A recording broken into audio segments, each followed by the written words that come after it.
lo que les decía, dentro de lo que es la clasificación de insuficiencia cardíaca, tenemos que recordar la clase funcional, ¿no? Clase 1, cuando no hay limitación a la actividad física, no hay fatiga, el paciente tolera lo que es el ejercicio físico, puede haber, no hay palpitaciones o disnea, o sea, no hay manifestaciones propias de la falla cardíaca. Ya la clase 2 hay ligera limitación, un dato importante, no hay síntomas en reposo, eso siempre hay que indagar, ¿no? Solamente la limitación es si es a la actividad física o también ya en el reposo. Y la actividad física normal le puede llegar a producirse fatiga, palpitaciones o disnea. Ya en la clase 3 ya hay una limitación acusada, o sea, moderada, pero todavía no hay síntomas en reposos, donde cualquier actividad física, por leve que sea, ya le va a llegar a producir síntomas, ¿no? Principalmente lo que es la disnea o las palpitaciones. Ya la clase 4 ya es una incapacidad a realizar actividad física, ya en este caso hay limitación al reposo y puede incrementarse los síntomas ante cualquier signo de incremento de actividad física.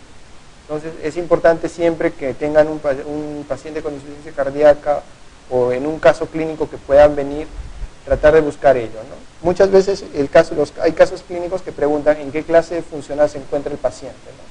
Recordar ello, leve limitación, moderada, y finalmente la clase 4 cuando ya el paciente tiene limitaciones a cualquier tipo de actividad, ¿no? Y hay una disnea de reposo. Ahora, lo otro es el estadiaje. Lo he marcado en lo que es estadio A y estadio B, en general son estadios subclínicos, donde no va a haber alteración, hay manifestaciones clínicas. Por ejemplo, en el estadio A es un paciente que tiene alto riesgo de insuficiencia cardíaca, o sea que tiene cualquier tipo de cardiopatía que pueda llegar al final a producir insuficiencia cardíaca. No hay síntomas, por eso les digo es subclínico. Puede haber anomalía estructural o funcional, pero no es identificado. O sea, en este caso, para poder identificar un estadio A, es un paciente que está asintomático, tiene alguna cardiopatía, pero no hay todavía alguna alteración estructural o funcional. O sea, en este caso sería buscar con un ecocardiograma o algún otro tipo de examen o estudio si hay o no algún tipo de alteración. El estadio B sigue siendo un estadio subclínico, no hay presencia de signos ni síntomas, eso recordar bien. Pero ya hay una enfermedad cardíaca estructural en desarrollo, o sea, ya esto puede ser evidenciado por cualquier examen complementario, aunque el paciente todavía no manifieste ningún tipo de sintomatología. Ya el estadio C es el que creo los vamos a encontrar en la clínica, en cualquier lado, es donde ya hay signos de insuficiencia cardíaca y también ya tenemos una enfermedad estructural subyacente. O sea, puede ser hipertensión arterial, puede ser algún tipo de infarto, sea coronario, algún tipo de miocardiopatía. Y ya el estadio D es el estadio terminal, donde ya la insuficiencia cardíaca se encuentra avanzada, ya tiene diferentes complicaciones sistémicas, ya los síntomas son más severos, inclusive ya el paciente puede llegar a tener disnea de reposo, lo que decía en la anterior pregunta, puede ya haber compromiso de la presión arterial, o sea, llegan a tener presión arterial baja, cianosis distal, o sea, porque no hay un adecuado llenado. Entonces, por ello no hay una adecuada perfusión tisular. Entonces, recordar simplemente estas dos clasificaciones para lo que es algún tipo de pregunta, porque pueden llegar a preguntar como caso clínico, ¿no? Paciente no tiene síntomas, no tiene hipertensión, todo, pero tiene alto riesgo de tener insuficiencia cardíaca porque tiene algún tipo de cardiopatía. ¿Qué estadio se encuentra? ¿No? Estadio A. O estadio C, pues cuando ya tiene síntomas y tenemos una enfermedad subyacente. Y muchas veces preguntan también lo que es definición, ¿no? ¿A qué corresponde estadio A? ¿A qué corresponde estadio D? Simplemente para repasar ello lo que es insuficiencia cardíaca. Recordar que otra forma de clasificar insuficiencia cardíaca es lo que es insuficiencia cardíaca aguda o insuficiencia cardíaca crónica. La que más nosotros vamos a ver es la crónica. Ya la aguda se refiere a lo que son fenómenos donde lo que puedan ser, o sea, que se descompense bruscamente y pueda llegar inclusive a complicarse con un shock cardiogénico. El síndrome coronario agudo también está dentro de lo que es el grupo de insuficiencia cardíaca aguda, el edema agudo de pulmón, lo que son fenómenos hipertensivos, o también está dentro del grupo, se ha incluido lo que es insuficiencia cardíaca crónica que tenga una descompensación aguda. O sea, es un paciente que ya tiene el diagnóstico de insuficiencia cardíaca crónica por cualquier tipo de cardiopatía, pero ya ha sufrido un fenómeno de descompensación, que puede ser por algún proceso infeccioso, esté cursando, falta de tratamiento o algún otro tipo de alteración que pueda tener. Más que todo para recordar las diferentes clasificaciones que tiene la insuficiencia cardíaca, ¿no? Bueno, algo que también siempre tienen que tener en cuenta en lo que es insuficiencia cardíaca es el tipo de disfunción que produce, lo que tiene la disfunción sistólica y lo que es la disfunción diastólica. Bueno, sigue siendo más frecuente por prevalencia la disfunción sistólica, ¿no? Menos es la disfunción diastólica. Las causas principales, la causa más importante de disfunción sistólica va a ser la cardiopatía isquémica, mientras para disfunción diastólica sigue siendo la hipertensión arterial. Puede ser menos miocardiopatías dilatadas, restrictiva en la diastólica, y que signos y síntomas puede recordar principalmente que la disfunción diastólica muchas veces solamente en sus estadios avanzados puede haber ya manifestaciones clínicas. Por eso aquí en el gráfico, en el cuadro dice que hay síntomas pobres, mientras que la disfunción sistólica sí tiene ya de forma temprana, puede llegar a producir síntomas, principalmente la presencia de tercer ruido, puede haber lo que es insuficiencia yugular, disnea, edema periférico, y otra característica es que la radiografía del tórax, en lo que es la disfunción sistólica, sí puede evidenciarse cardiomegalia, mientras que en la diastólica puede haber cardiomegalia o puede encontrarse también normal, ¿no? Y el ecocardiograma lo que nos va a ayudar a diferenciarlos va a ser la fracción de eyección. Muchas veces insuficiencia cardíaca, hasta hace unos años solamente era disfunción sistólica, o sea, necesariamente tenía que haber fracción de eyección baja para poder decir que el paciente tenga una insuficiencia cardíaca. Pero realmente se vio que lo que es disfunción diastólica puede tener el paciente una fracción de eyección normal, pero ya puede haber algún grado de disfunción diastólica por diferentes causas que pueda llegar a estar produciendo una insuficiencia cardíaca. O una utilidad práctica que tiene también el poder discriminar si estamos ante una disfunción sistólica o diastólica es el tipo de terapéutica y abordaje que vamos a realizar. Por ejemplo, el empleo de lo que son inotrópicos va a ser mucho mejor en disfunción sistólica, ya que lo que queremos lograr es mejorar el mecanismo de bomba del corazón, mejorar la fracción de eyección. Mientras que si en un paciente que tenga algún grado de disfunción diastólica empleamos inotrópicos, podemos inclusive complicarlo, ya que lo que está fallando en lo que es la disfunción diastólica es el llenado ventricular, no es la contracción ventricular. Entonces, en estos casos, lo que tenemos que hacer es prolongar la frecuencia cardíaca con el tratamiento. O sea, uno de sus objetivos es tratar de preservar la frecuencia cardíaca, ¿no? Que no haga taquicardia o que esté generalmente con tendencia a la bradicardia, para de esa manera favorecer el llenado ventricular. Es lo que va a ayudar a que haya una adecuada fracción de eyección. Como pueden ver, tiene también esa utilidad el grado de disfunción. Y lo siguiente también es importante en la insuficiencia cardíaca son los mecanismos fisiopatológicos, ya que en relación a ello es que podemos entender más o menos el tipo de terapéutica que vamos a emplear. Por ejemplo, cualquier causa de cardiopatía que produzca lesión miocárdica va a producir que haya un adecuado aporte de tejidos, o sea, de oxígeno hacia los tejidos. O sea, cualquier tipo de lesión a nivel del corazón, se hace lo que vivimos, ¿no? Una disfunción sistólica o diastólica, puede llegar a producir que haya una disminución en el aporte de oxígeno. Y eso se va a producir como una hipoperfusión tisular, ¿no? En estadios avanzados. Entonces, se va a producir una serie de activación de sistemas neurohormonales, inflamatorios, también proinflamatorios, como mecanismo compensatorio. O sea, en sí todo este sistema es el mecanismo compensatorio que se realiza en respuesta a que el corazón no esté funcionando adecuadamente. Se va a activar el sistema simpático, el sistema renina-angiotensina-aldosterona, también la andotelina, la antidiurética, y inicialmente la respuesta va a ser adecuada, o sea, todo ello va a generar un aumento en la presión de perfusión, va a tratar de aumentar los requerimientos de oxígeno, inclusive puede llegar a incrementar la poscarga, aunque eso no es bueno en el corazón, y todo ello para mejorar esto, ¿no? Evitar que siga habiendo disminución de oxígeno hacia los tejidos. Pero a largo plazo este mecanismo compensatorio se hace negativo, o sea, puede llegar a tener algunos tipos de efectos adversos, como hipertrofia, apoptosis y finalmente fibrosis. O sea, en sí todos estos fenómenos se llaman fenómenos de remodelación miocárdica y todos ellos son negativos porque inclusive a largo plazo pueden inclusive a deteriorar aún más la función cardíaca. Entonces, estos mecanismos tienen ventajas y también tienen desventajas, ¿no?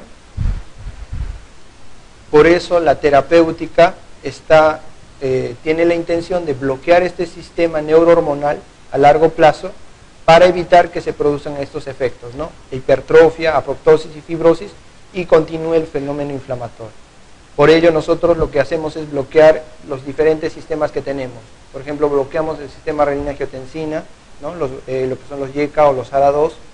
También bloqueamos el sistema simpático, principalmente los efectos que tengan a nivel cardíaco, ¿no? Lo que son los receptores beta-2, tratamos de bloquear eso.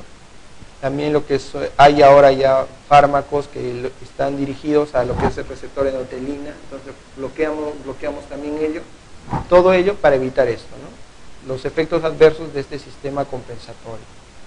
También nos podemos ayudar evitando que haya mayor retención hidrosalina, ya que en un inicio tiene tiene el efecto de mejorar la precarga, pero a largo plazo lo que va a producir es una sobrecarga de volumen, ¿no? Entonces, dentro de lo que son fenómenos fisiopatológicos de insuficiencia cardíaca, recordar principalmente lo que es, bueno, lo vimos ya en fisiología, lo que es precarga, poscarga, fracción de eyección, y en qué casos puede estar alterado, ¿no? Muy importante lo que es en insuficiencia cardíaca es el gasto cardíaco. Por ejemplo, ¿en qué circunstancias no va a haber un aumento del gasto cardíaco? Eso creo que ya lo vimos en fisiología. Si tenemos una disminución de la poscarga, como la poscarga se traduce en resistencia vascular, resistencia arterial periférica, va a favorecer a que incremente el gasto cardíaco, ya que su relación es inversamente proporcional. Cuando hay disminución de la frecuencia cardíaca, hay un mayor llenado ventricular, una mejor precarga, puede haber un aumento puede aumentar el gasto cardíaco. Cuando hay un incremento del inotropismo cardíaco, hay un incremento también del gasto cardíaco. Cuando hay un aumento de la precarga, también, si hay una disminución de la viscosidad sanguínea, lo podemos traducir en fenómenos de anemia, ¿no? Y vimos en los fenómenos de anemia siempre va a haber también un gasto cardíaco alto. Entonces, de estas, ¿cuál sería, que no traduce? Sería necesariamente la B, porque todos en sí pueden llegar a producir aumento del gasto cardíaco, pero la que menos, o sea, en porcentaje puede producir esto sería disminución de la frecuencia cardíaca. Esa sería la respuesta. Bueno, otra en relación, el aumento del volumen de líquido circulante en la insuficiencia cardíaca crónica resulta de los siguientes factores. O sea, en relación justamente a los fenómenos fisiopatológicos que vimos, ¿no? En sí los sistemas compensatorios. El aumento de la descarga simpática del riñón. Ese es un mecanismo compensatorio que puede llegar a producir que haya un incremento del volumen de líquido. Disminución de la velocidad de disparo de los receptores auriculares de volumen, también. Disminución de la perfusión renal, actividad de la aldosterona. Todos estos están englobados en lo que son mecanismos compensatorios de la insuficiencia cardíaca, ¿no? Porque al disminuir la insuficiencia cardíaca, como produce una hipoperfusión sistémica, disminuye la perfusión renal. Y al haber disminución de la perfusión renal, va a activarse la renina. Y ya a su vez, si se activa la renina, va a haber toda una serie de cascadas que va a producir un incremento de la angiotensina y de la aldosterona, y va a haber mayor retención de sodio y de volumen, ¿no? También activación de la aldosterona igual. Pero la estimulación de los barroreceptores arteriales es un fenómeno de control de la presión arterial, pero que no está en relación a lo que es manejos de volumen en la insuficiencia cardíaca. Esa no sería la respuesta, ¿no? No es un factor que condiciona un aumento de volumen circular. Todo lo demás son mecanismos compensatorios. Bueno, dentro de lo que es la clínica de la insuficiencia cardíaca, antes todavía empleábamos lo que son los criterios de Framingham para el diagnóstico de insuficiencia cardíaca, ¿no? Se decía 2 criterios mayores, uno menor, o 2 menores, uno mayor. Tenemos aquí, por ejemplo, los mayores, ¿no? Disnea paroxística, distensión venosa, crepitantes, cardiomegalia, el tercer ruido, edema de pulmón, una presión venosa yugular o reflujo hepatoyugular, ¿no? Entre los menores, edema, tos, disnea, hepatomegalia. En sí, más que todo para recordar, porque muchas veces estos criterios pueden llegar a emplearse en casos donde hay una insuficiencia cardíaca por disfunción sistólica, ¿no? donde vimos que los signos, sintomatología son floridos. Pero para cuadros de insuficiencia cardíaca por disfunción diastólica, muchas veces no van a llegar a presentarse todos estos síntomas. Por eso es que se dice que los síntomas son pobres o no se manifiestan.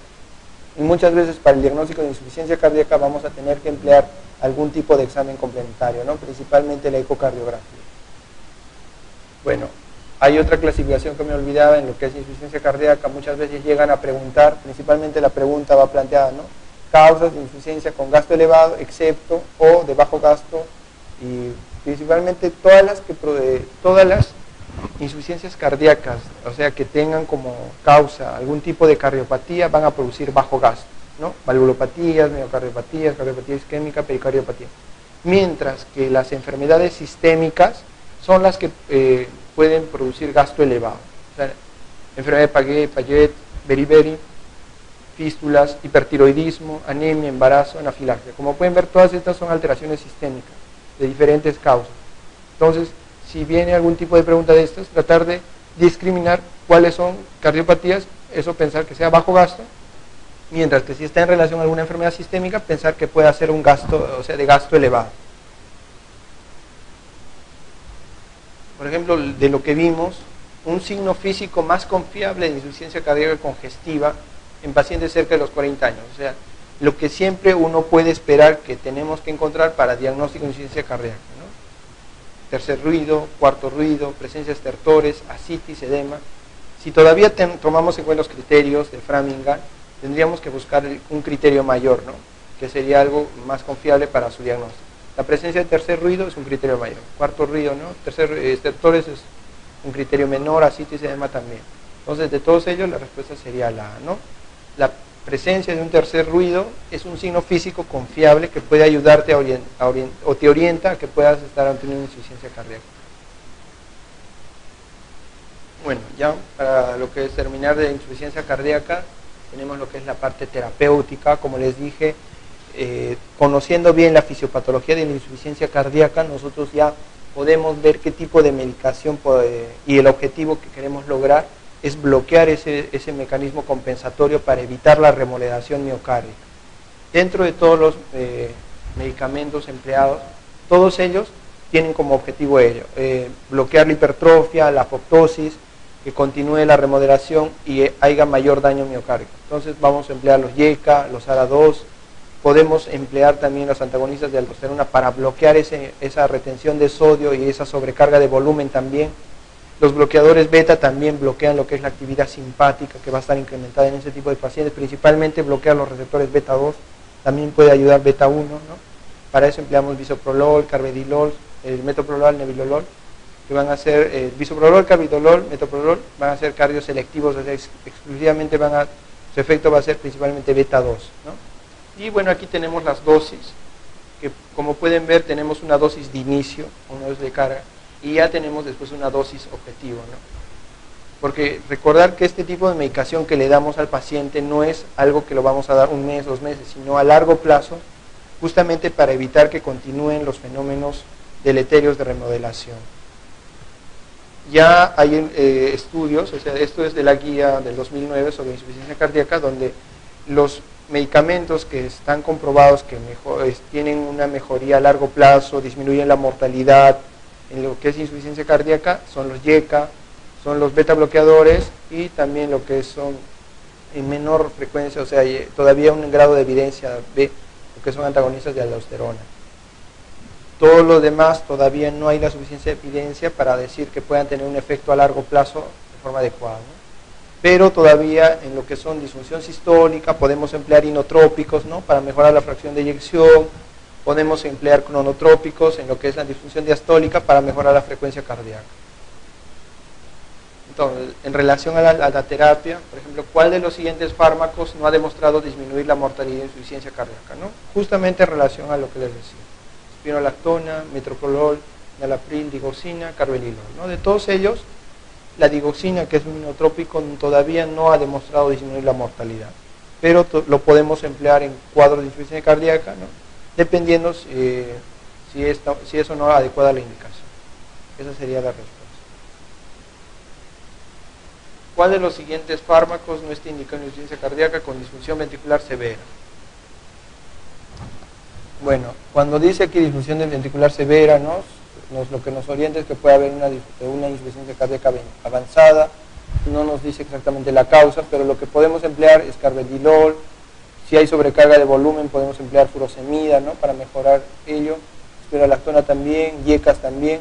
Lo que tenemos que tener cuidado es con el verapamilo, porque el verapamilo es un antihipertensivo, es un bloqueador de los canales de calcio, es no dihidropirimidínico, pero el problema con ellos es que son cronotrópicos negativos, inotrópicos negativos, o sea, deprimen la función miocárdica. Entonces, si a un paciente con insuficiencia cardíaca, con una disfunción ventricular severa, esto significa que ya tengo una fracción de eyección baja, le damos verapamilo, podemos inclusive llevarlo a este paciente a un edema agudo de pulmón, o un shock cardiogénico inclusive. Entonces, tengan mucho cuidado, pacientes que tengan este tipo de disfunción, no empleen lo que son bloqueadores de canales de calcio, principalmente lo que es el verapamilo, diltiazem, porque deprimen la función miocárdica, y eso puede llegar a complicarse aún más. En este caso, si tenemos este paciente, lo que sí podríamos darle como tratamiento, podría ser algún tipo de inotrópico, para mejorar la función miocárdica. Bueno, vamos a continuar ahora con lo que es cardiopatía isquémica. Es otro tema que, bueno, las preguntas en este caso más que todo es enfocada en la parte clínica, lo que es diagnóstico, terapéutica muchas veces, y también algunas alteraciones electrocardiográficas es importante que sepan. Por ejemplo, aquí, en esta imagen lo que vemos es una persona, ¿no?, que muchas veces vamos a ver como pacientes, ¿no?, justamente vienen por este motivo, ¿no?, dolor torácico. Muchas veces lo que están teniendo es un fenómeno de un infarto, ¿no?, donde se es producido por la obstrucción por un trombo a nivel de lo que es las arterias coronarias.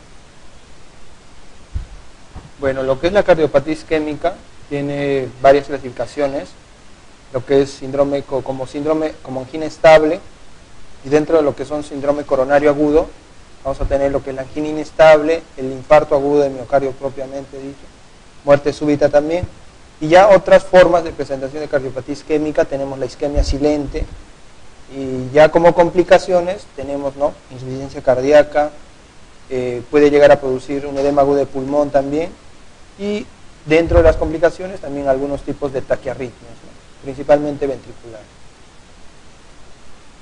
Por ejemplo, el fenómeno de aterosclerosis es importante repasar también, ya que tenemos que tener en cuenta dos cosas. Cuando la placa está inestable, o sea, puede haber riesgo de fisura, fractura o ruptura, donde en esos casos, cuando hay una ruptura, va a haber formación de un trombo, y este trombo puede llegar a producir una oclusión. Lo que queremos nosotros es tratar de que cuando tengamos una persona con una enfermedad coronaria ya crónica, tenemos que buscar esto, ¿no?, que la placa se encuentre estabilizada, disminuir los factores de riesgo cardiovascular, y para evitar de esta manera, cuando tenemos una placa estabilizada, es que haya esto, haya primero una fisura y posterior a ello la formación de trombo. Porque si mantenemos al paciente con esto, tenemos alto chance de que pueda producirse esto, ¿no?, un evento agudo. Muchas veces para estabilizar la placa hay varios tipos de terapéutica, lo más frecuente es emplear lo que es el hipolipemiante, las estatinas pueden ayudar mucho para esto, para estabilizar la placa.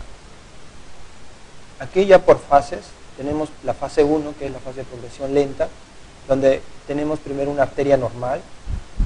Inicialmente va a haber una acumulación de lípidos en la pared vascular, ¿no?, en la íntima, y a su vez va a haber un fenómeno de inflamatorio, principalmente mediado por monocitos y macrófagos, ¿no? Entonces hay un atrapamiento no solamente de lípidos, sino también de células. ¿Ya? La segunda fase es donde ya hay se forma lo que es la placa, pero es una placa delgada, débil, que fácilmente puede ser vulnerable a cualquier tipo de fisura, ruptura. Entonces, de aquí puede fácilmente evolucionar a ruptura con formación de un trombo, oclusión, o solamente con un trombo pequeño, y al final puede llegar a lo que es una placa estable, ¿no?, o inclusive puede fibrosarse. ya con lo que es agregación de fibras de colágeno, y ocluir lo que es la luz del vaso. Como pueden ver, son diferentes fases, donde lo que queremos evitar es que vaya a lo que es la trombosis oclusiva, ¿no? En lo que es el fenómeno de oclusión arterial. En este caso se va a dar el evento agudo, mientras cuando tengamos un paciente que haya una lesión estable, ¿no?, lo que más puede llegar a presentar el paciente son cuadros de angina, ¿no?, donde en fenómenos de estrés o de actividad física, porque no hay una adecuada luz vascular, puede haber disminución del aporte de oxígeno y eso puede producir signos de isquemia, ¿no? Entonces recordar ello. Más que todo como recordatorio para ver, ¿no?, la fisiopatología de uno, tener cuidado con esto, la lesión inestable, y tratar de mantenerlo, ¿no?, o dentro de lo que esté estable la placa.